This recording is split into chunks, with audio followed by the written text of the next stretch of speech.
So ito yung pula nating sili, yun natira, napagod na kasi tayo. Inilipat na natin siya, transplant natin siya dito sa mga seedling bag. Yan. Ito sa mga seedling bag na yan, nilipat natin yan isa-isa.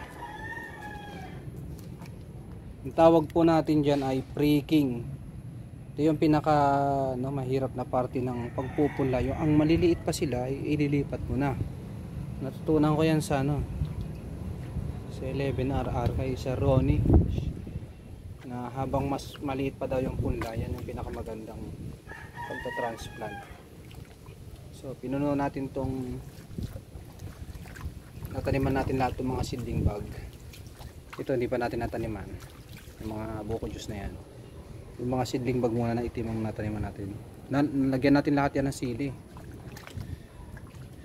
Ito ang mga buko juice, hindi pa natin yan nalagyan, wala pang tanim. Inuna muna natin yung mga seedling bag. Yan. So nalagyan na rin natin to ng sili din yan. Halo na kasi yan siling labuyo tsaka siling pangsigang. Maliit pa kasi mahirap ma-identify kung nasan yung. Ito naman ay ampalaya. Ayan, tumubo na rin yung mga ampalaya.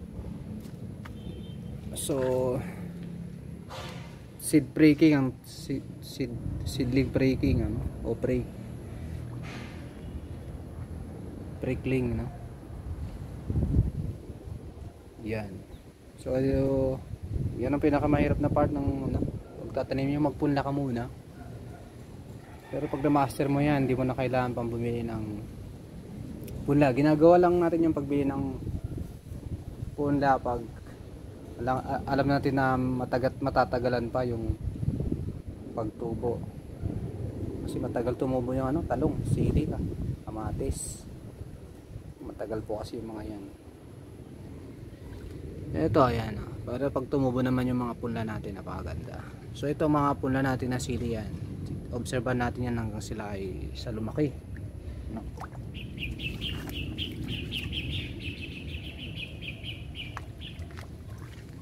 So ililipat din natin tong natitira na ito. Napagod lang kasi tayo may natira pa dyan, pero ililipat din natin yan. Tsaka itong matira din na most pechay. Yan.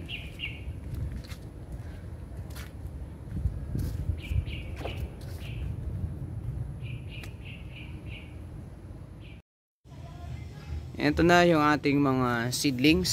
Ayan, tingnan nyo. Na-transplant na natin dito nung tumubo na. Okay, so yung iba nating seedlings, ayan na po. Ang tumubo na yan ay ampalaya. Tapos yung i-transplant naman natin dito ay puro sili yan. Gandun, puro sili po yan. Sili. So maliliit pa yung mga punla, puro sili.